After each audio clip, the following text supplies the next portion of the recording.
Well, tonight I want to welcome you back to another session of Growing Kids God's Way.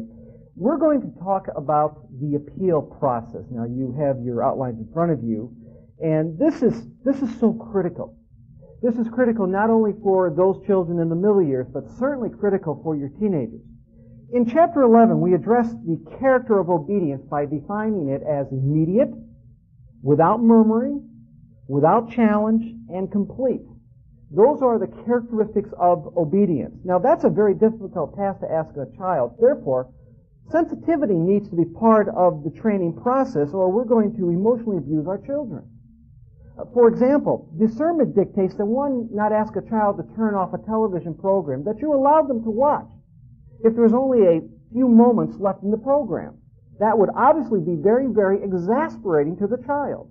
Discernment would dictate that you would not ask a child to put away a game to get ready for dinner if there was only one or two spins left, because the child has worked through the entire game, or the children worked through the entire game, and now mommy comes along or daddy comes along and says, okay, put it away. You're demanding first-time obedience, yet now you're creating potential tension, trouble. I may say this type of action creates unnecessary frustration in children. And unnecessary is really the operative word, because the very nature of obedience will often frustrate a child, but that does not mean that we do away with the standard. I mean, the very nature of a child, just ask them to do anything, and potentially they're going to be exasperated.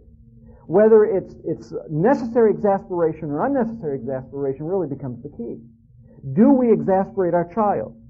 Do we do it intentionally? When we go back to Colossians 3:20, children obey your parents, and Colossians 3:21, fathers, parents, do not exasperate your children. Those verses are not antagonistic to one another. Here you have a standard, Colossians 3:20, but right next to it you have the warning. You have the caution. 3:20 is the standard, 3:21 is the caution. It cautions us not to abuse the standard. But parents are human. And because we are human, because we try our best, even the most discerning parent will at times be insensitive to special situations. And that is precisely why you need to learn yourself and teach your children the appeal process, how to rightly make an appeal. You need this because you want to be best informed. See, you will not always know and understand the context of a moment.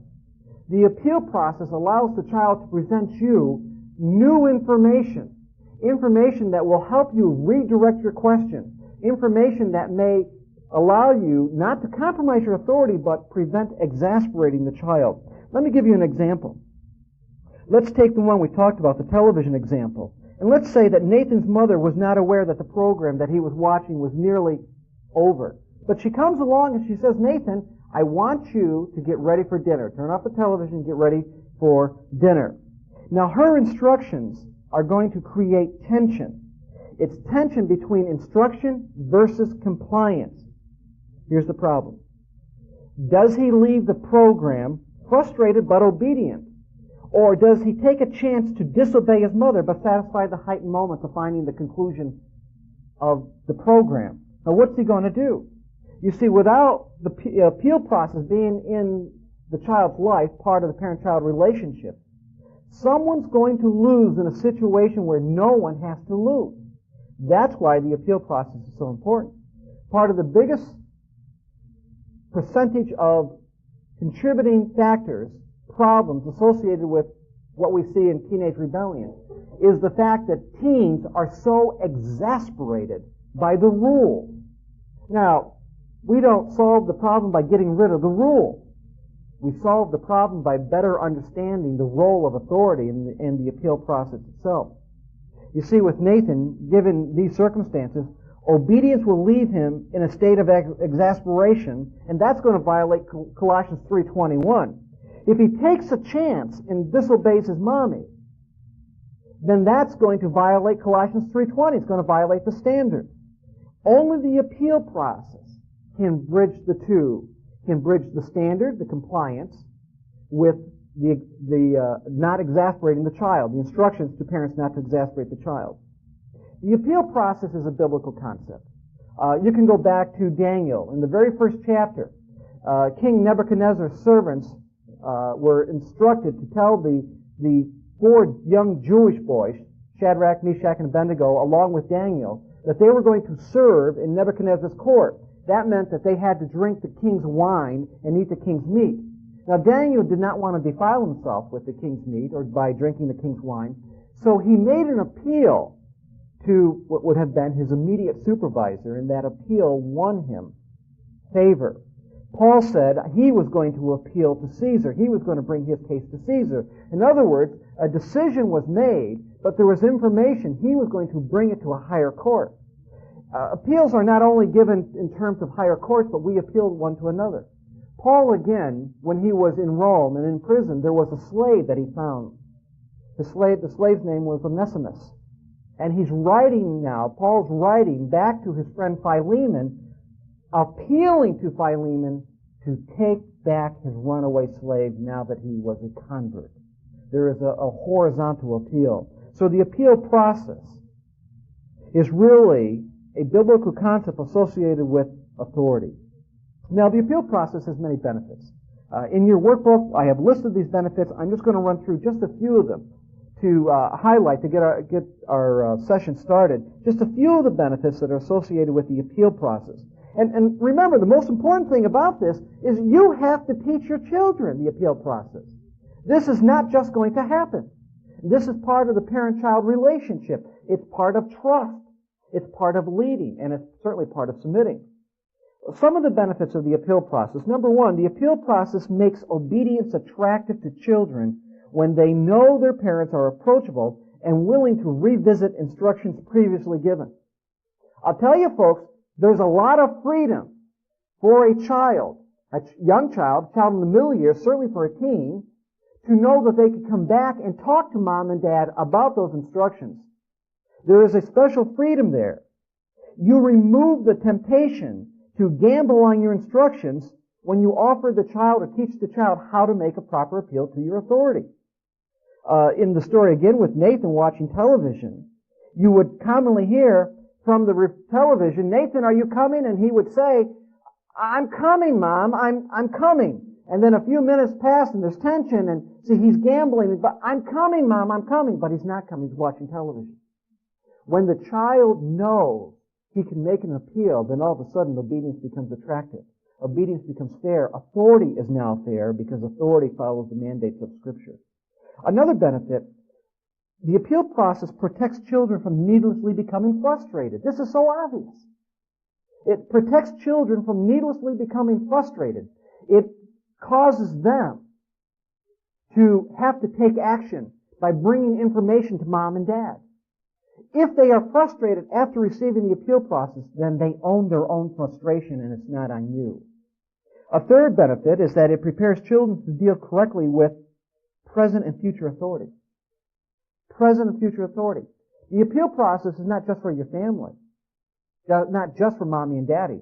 Sunday school teachers, teachers at school, whoever else is in authority at that time. Maybe it's a referee on a court. Whoever is in authority at that time, the child can make an appeal. Another benefit, it prevents parental authority from being arbitrary, legalistic, and authoritarian. Personally, we believe if you do not have the appeal process as part of the parent-child relationship during the time period in which a child can handle it, and this would be again the middle years, then you truly are not representing biblical authority. Biblical authority is not arbitrary. Biblical authority is not legalistic. Biblical authority is not authoritarian. Biblical authority is exercised knowing that the person we are governing has freedom to come back to us. Now, there are rules on how to come back to us, and guidelines, and we'll get to that in just a few moments. But it does prevent parental authority from being arbitrary and legalistic. Then another one I'm just going to highlight, and this for you parents, this is the best thing. The appeal process allows you the right to change your mind without the fear of compromising your authority. It allows you the right to change your mind without the fear of compromising your authority. Many parents are afraid to change their mind, feeling that the child will not respect their authority. So they hold to their guns, even though they know in their heart they are wrong.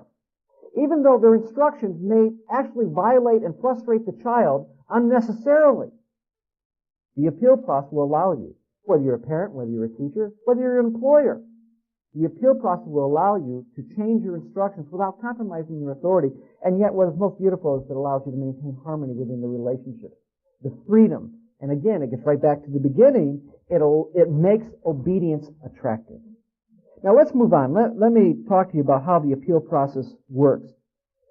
To activate the appeal process, really two things have to happen. Number one, the child has to initiate it. The child has to initiate it by starting a conversation by providing you with new information. Information that you're not aware of. I mean, if they're going to appeal something, they have to provide information on what their appeal is all about, what their appeal is based on.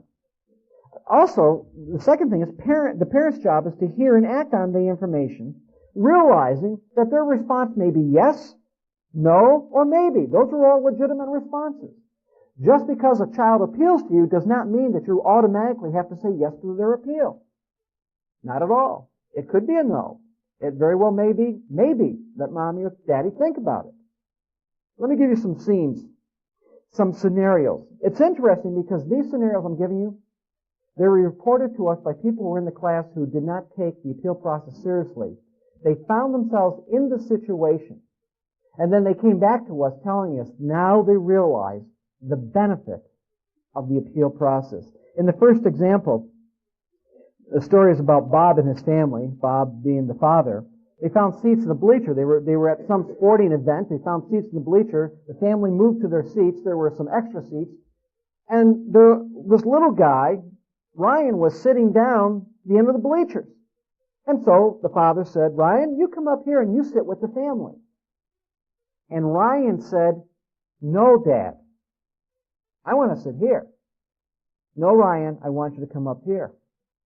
And so Ryan did not respond. He just stayed there. So naturally the scene broke out. Father had to get up, go get Ryan, give him a verbal chastisement, bring him back over to where the rest of the family was. And when everything was settled down, Ryan then said to his dad, but Daddy, I sat here last time. And that banner is hanging down and I can't see all of the players where I'm sitting. Now, was that a legitimate reason not to sit next to the family? Yes. Was it handled properly? No. If Ryan had been trained in the appeal process, this is what would have happened. Instead of that conflict, when he heard his father's instruction, Ryan, Daddy wants you to come and sit with the family, Ryan should have got up, come over, talked to his dad, said, Dad, may I appeal to you? In other words, Dad, I'm going to bring you new information. Daddy, the banners is really low here, and I can't see the whole game in this seat. May I sit over there? Now, all of a sudden, the father has new information. Information that will allow him to redirect his instructions without compromising his authority, without exasperating the child. You see, in the first scenario, the first time we went through this, the son was very exasperated. He knew he could not see all of the game. What the appeal process would have allowed the father to do is then to make the decision.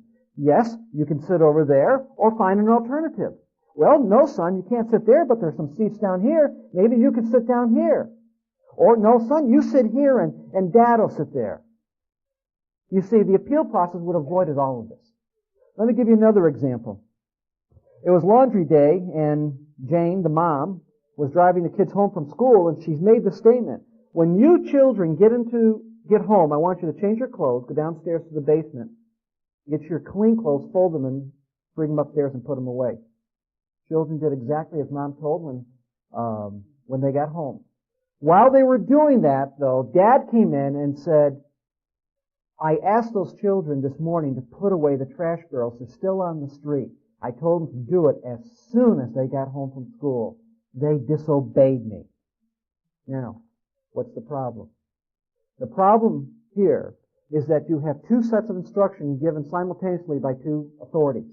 To obey one means the child has to disobey the other. These children were not trained in the appeal process when this happened. They were trained in the appeal process as a result of it. What happened was, if they were trained in the appeal process the way it would have worked, the children would have said, after receiving instructions, Mom, may we appeal? Daddy asked us to bring the trash barrels in as soon as we got home. Now, do you want us to do that first or do what you asked us? You see. If mom said, no, I want you to change your clothes first and do the laundry, then who's responsible for the trash barrel? Mom. Why? Well, because mom overrode daddy's instruction, which required the simultaneous action. Or mom could have said, well, let's do this. Let's change your clothes first, then bring in the trash barrels, then wash your hands, then fold your clothes. You see, mom then had the option of revisiting her instructions. Now we have trouble. Dad's upset. The children really are the innocent party. There's tension in the home where there does not have to be tension. It would have been avoided if they were trained how to appeal to authority. This is so critical. So critical for your families. Without providing the opportunity to appeal, obedience becomes anxious, confusing, and often leading to unfair punishment. That's why it's so important for you to teach your children the appeal process. We are amazed. I mean, we've been doing this a long time. We've been teaching the appeal process a long time. We are amazed how many, and possibly even here with you as a class, how many of you will sit here, will nod your head, but do nothing with the appeal process until it's too late. It's too late. This is absolutely critical so that you do not exasperate your child, so that you can move into a relationship. Now, there are some guidelines for the appeal process, some important guidelines. Let's go through these, and again, you have a place to jot these down in your outline. The appeal process is often misused. So to prevent that, let's consider the 7 basic guidelines. Number 1, the appeal process is only for children who are old enough to understand the concept and are characterized by first-time obedience. That's the key. They must be characterized by first-time obedience. If people will say, well, when can I start the appeal process? And our response is your child characterized by first-time obedience? That's critical. Another factor is the child should really be approximately 5 years of age and older, because they have to be able to grasp the concept. Now, I know my little granddaughter, my granddaughters, they're really smart little kids, although they're both under 2 years of age.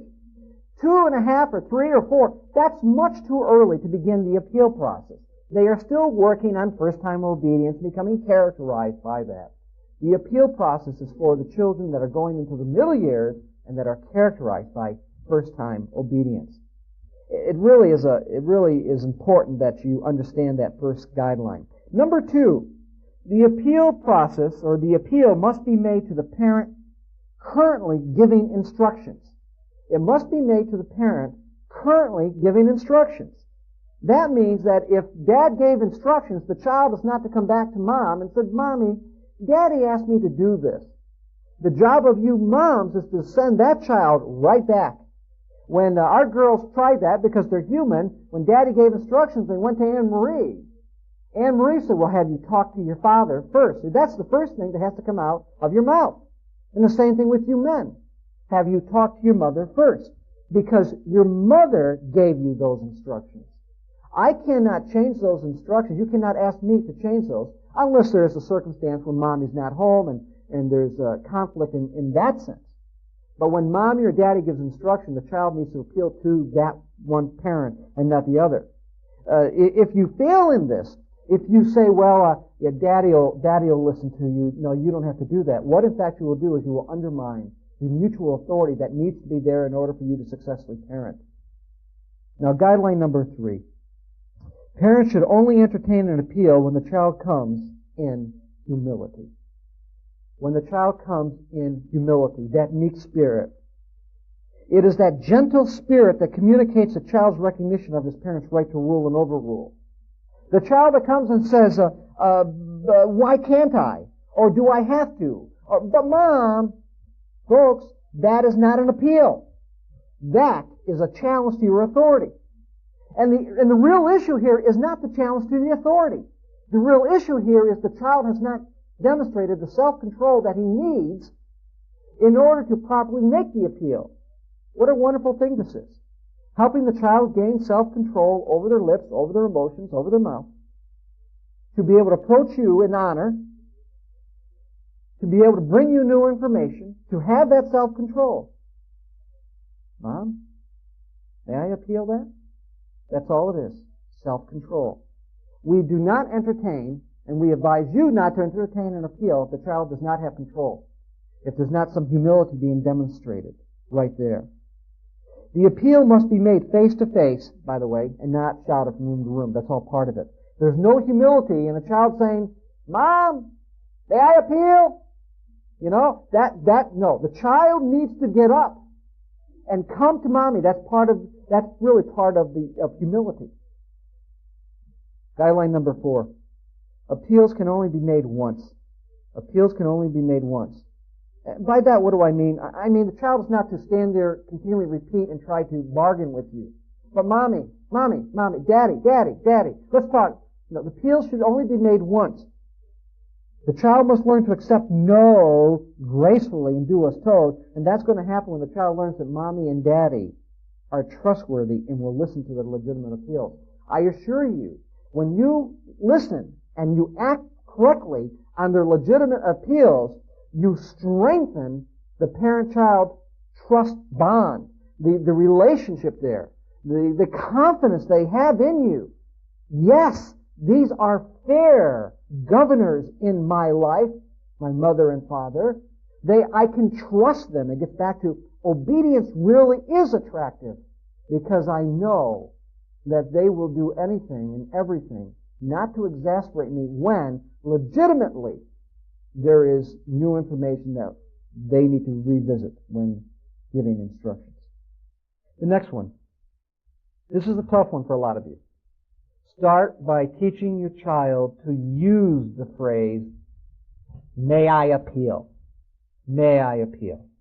Now, wrapped up in those 3 words is the child's acknowledgement of your authority. Phrases such as, Mom, can I say something? Or, but Mom, I can't. Or, can I ask why? Just do not go far enough. We mentioned this when we were going through first-time obedience. It's the idea of keying the child, having a phrase that all of a sudden calls attention to the situation. Again, we've been doing this many years. We have not yet found, nor has anyone come to us, literally in the thousands and thousands, have come to us with a better phrase than, may I appeal. Some have thought, well, we'll try, may I ask you to reconsider? That is more of a legal term than may I appeal. May I appeal is not as much of a legal term as that. May I ask you to reconsider 7 words? May I appeal 3 words? You want a common word. It has to signal something. See, as soon as the child says, may I appeal, immediately they are trusting you that you will listen. And you, as mom and dad, you're trusting the child that they're coming with something legitimate, you see.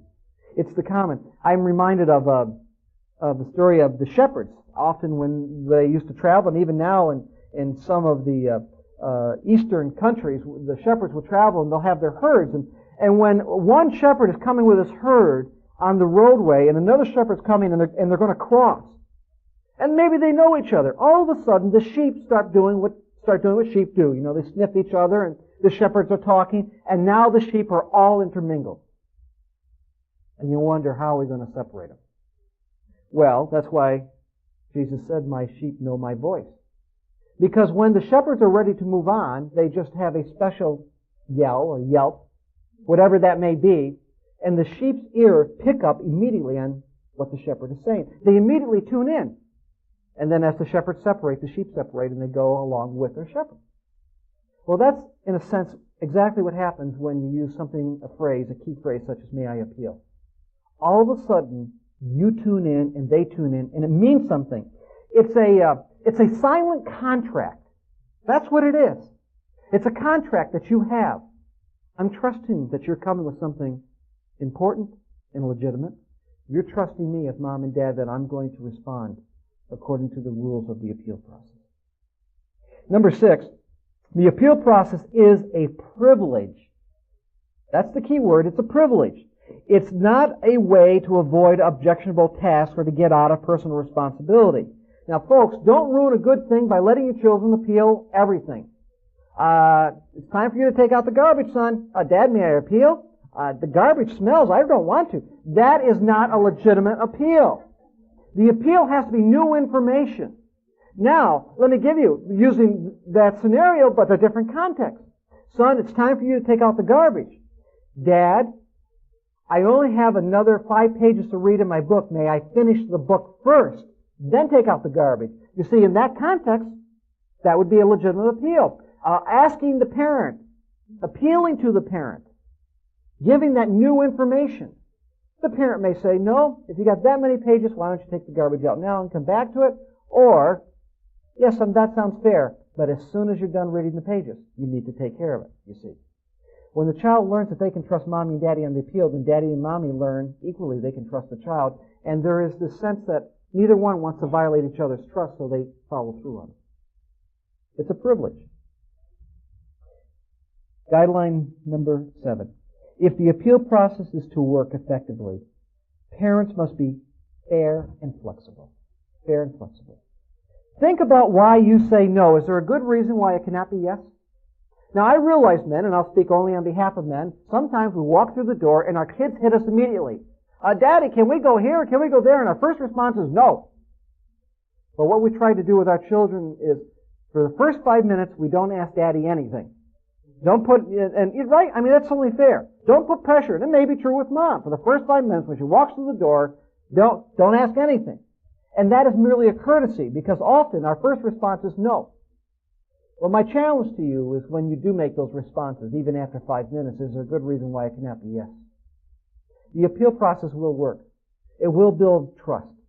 It is something that you absolutely, desperately need in your relationship, especially as you move into the teen years.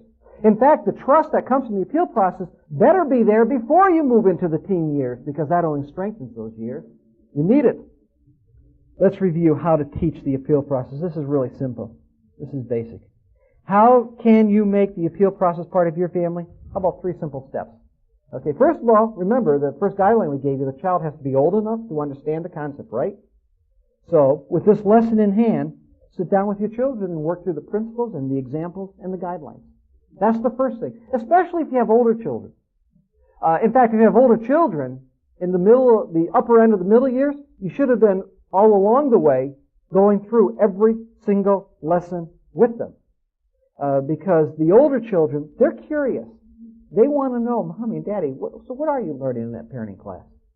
And often they will buy into exactly the changes you are making in your life, and they become part of the process. Well, same thing here with the appeal process.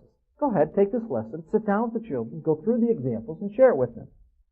Number 2, set up a few scenarios that will fit your family situation, and include in each example how to rightly and wrongly make an appeal. For example, pretend they are watching television and let them know, let's pretend there are only 3 or 4 minutes. Now, I'm going to come from the kitchen and say, dinner is ready, and you tell me what you're supposed to do. You work it through that way, because then it's in there. It's there. Now, number 3, once your children master the concept, test them. Test them. Go ahead. Find a time when you know there's only 3 minutes left in the program, and then go up to them and give them instruction. And see what happens. You see, you want the appeal process to be a moral reflex. If you go up to them and they say to you, Mom, it's almost over, the quickest way for them to learn is to say, that is unfortunate, because we have been working on the appeal process, and the only thing you have to do is ask Mom, may we appeal? And then inform Mom. You see, that the natural consequence is what's going to drive the principle home. They will learn it. They will learn it. And the sooner you hold to the natural consequence, the sooner they're going to learn it, and that'll benefit everyone in the family. And if they begin to appeal everything, because they do that, they will begin to appeal everything. If they begin to appeal everything, take away the privilege. I'm sorry. The phone's ringing and the child says, may I appeal? May I get it? If they start doing that, honey, you're not ready for the appeal process. That means the privilege of appeal is lost, and now we go back to first-time obedience and everything without an appeal. The appeal process is a matter of trust. The child is trusting the parent to be fair and flexible. The parent is trusting the child to bring new information that legitimizes the appeal process. And I want to add, again, we appeal to our children. We appeal to Amy and Jenny. There were times when things were set that they may have changed their calendar or we changed our calendar, something came up, and we had to appeal to them. There are times when I appeal to my wife, there are times when my wife appeals to me, there are times when I appeal to an employee or employer, either way. See, the appeal process is what allows us to function biblically with our authority. It's what keeps it all fair. It's what prevents it from being arbitrary. It's what prevents it from being legalistic. It's what prevents it from being a burden. That's the appeal process. Folks, it's not a cute trick to avoid conflict. You don't want to avoid conflict, but you do want to fulfill the admonition of Colossians 3:21, do not exasperate your children, and I will qualify it, do not unnecessarily exasperate your children. Remember, there's a standard, 3:20, children obey your parents. But there's also the warning, do not exasperate your children. You know, life isn't fair. The only question you have to continually put before you and answer, are you fair? And you can be fair without compromising your authority when you teach your children how to approach you with their appeals. You have all the guidance.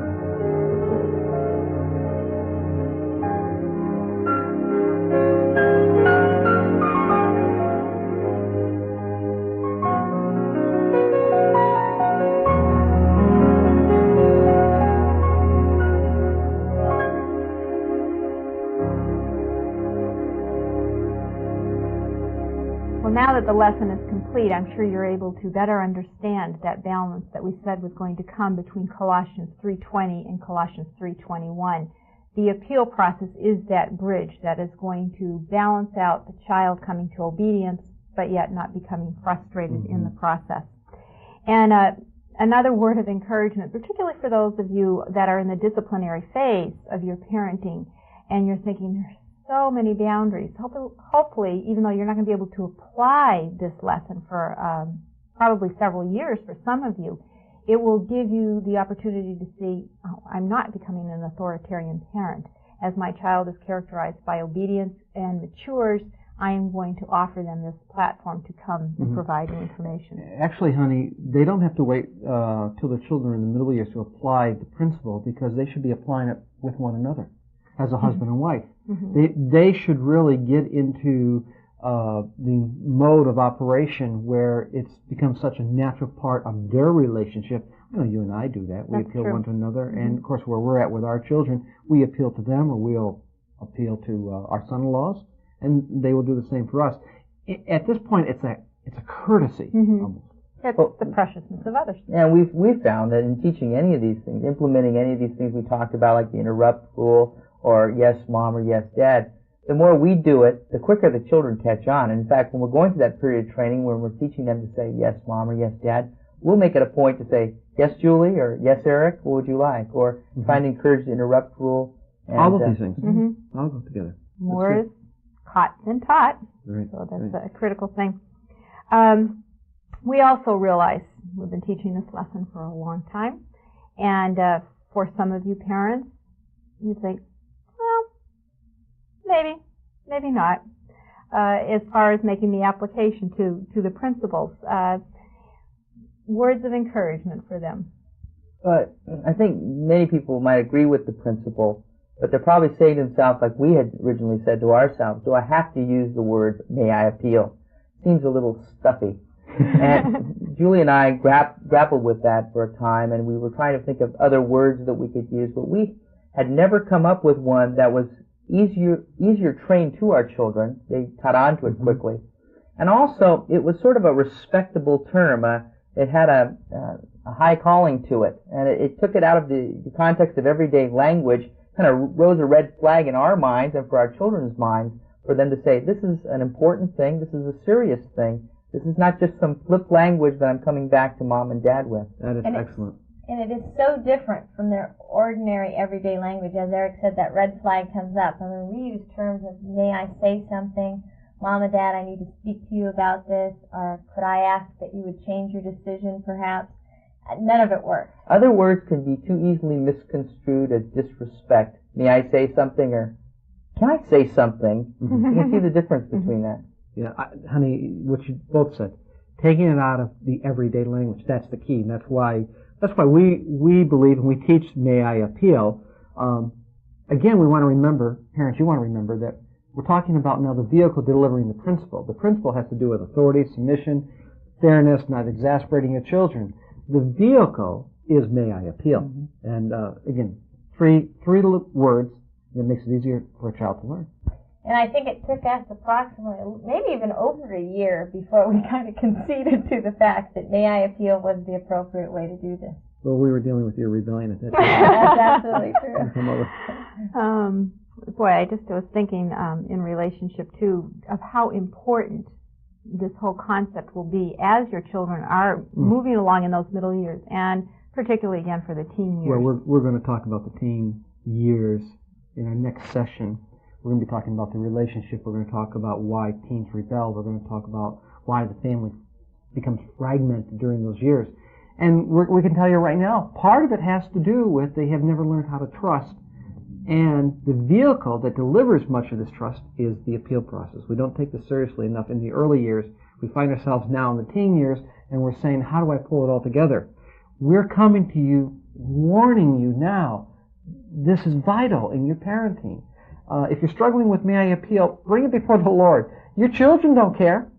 Certainly, it's not a problem for them. No, it's not. And actually, they'll probably appreciate the fact that they have a platform that they can respectfully come to you, because they've probably tried in many ways, but you said, I don't like that attitude.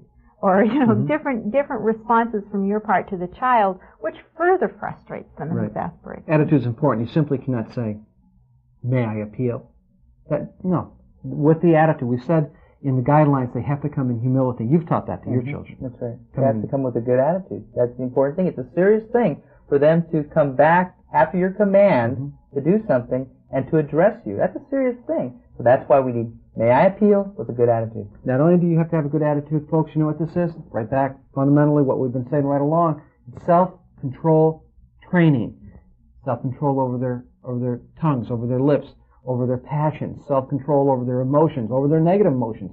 It's all self-control training. It goes beyond simply being respectful. There's a deeper learning process taking place. They have to consider their words, and in their little minds, they have to think, ooh, I need self-control now to back up and say it appropriately. And what our parents have to remember is your children can do it. They can gain the self-control, the self-discipline that is needed for this. Again, this isn't just for some children. All children, God created all children with the capacity to gain the self-control over these passions, these words. And depending, again, on the uniqueness of your particular child or different ones within the family, your goal is to bring them to the standard. You may get one child who thinks, this is wonderful, this is what I've been waiting for, and will adapt to it. You go home tonight or tomorrow morning and share it with them, they're ready. They get it down, they want to apply it. You may have another child that is coming to some grips just within themselves of the issue of submission to your authority, and they might think it's almost stubbornness on their part. You're giving them this platform, but it might take them a while to come up to the standard, and as a result, they will suffer the consequences, because there will be opportunities where they could legitimately appeal, and in their own stubbornness they choose not to, so they have to live with the consequences of that decision. And also realize there are those children who may take it and run with it. Some children learn the appeal process, and it's, boy, they were able to have mom and dad change a decision, and so they may try to appeal absolutely everything. And be careful of that. I know you stressed that when you taught. I mean, to get out of chores and things, everything's not, may I appeal, I need to do this first, may I appeal, I want to do that. And so we need to be careful, depending on personality, if they choose to abuse it also. Yeah, and what is nice about the appeal process, at least in the teaching process, we do not have to chastise them because they didn't say I appeal. The natural consequence of not being able to bring that new information, or the loss of whatever it may be because of the lack of information, that's the teaching. That's tool the consequence right in and of itself, yeah, right? That's it. We don't have to chastise for this. Right. And this is a great format to teach your children how to appeal other authority besides you. I know our daughter uses the appeal process, our oldest daughter, and she had an occasion at school to use the appeal process, and she wasn't sure that it was appropriate. And so that was a great learning tool, that anytime you need to appeal authority, that the term may I appeal, other people know. Now, they may not be real familiar with it, but she could have gone to the teacher and said, may I appeal, I believe you don't have all the information here to make this decision. And she chose not to, so she kind of suffered some consequences when this terminology and this use would have been good to go to the teacher's authority. I really believe our society, Julie, would be better served if we all learned how to appeal properly to authority. In fact, for our Christian witness, it's absolutely critical because the appeal process teaches God's fairness without losing the integrity of authority. It really is a perfect balance. It is, and that's what we're hopefully going to achieve, that our families will be that Christian witness to the world. Just a quick review once more of the appeal process. First of all, we need first-time obedience. That's a given. There's no privilege of appealing until that your child has become characterized by first-time obedience. Secondly, it needs to be age appropriate. This is not intended for your 2 or 3-year-olds, but more for the middle and teen years. Thirdly, set up some scenarios with your children and role play. Kids love to role play anyway, so that's a good way for them to gain the concept. And then fourthly, once you as the parents know that your children understand the whole concept, then we need to put them in a situation where we can test to see, okay, are you going to use it? Are you going to use it appropriately? They may be watching television, 5 minutes left, and you call them to dinner, which would have been a perfect time for them to appeal. If they do, you praise them and encourage them. If they don't, then you teach into it and say, this would have been a great time for you to have appealed, but since you didn't, you need to come to the dinner table now, and there'll be the consequences involved. Well, another hopefully practical lesson for you to go home and review, do the homework, share with your children. And then next week will be our final week together. But we'll be talking about teenage rebellion and family identity. So until next session,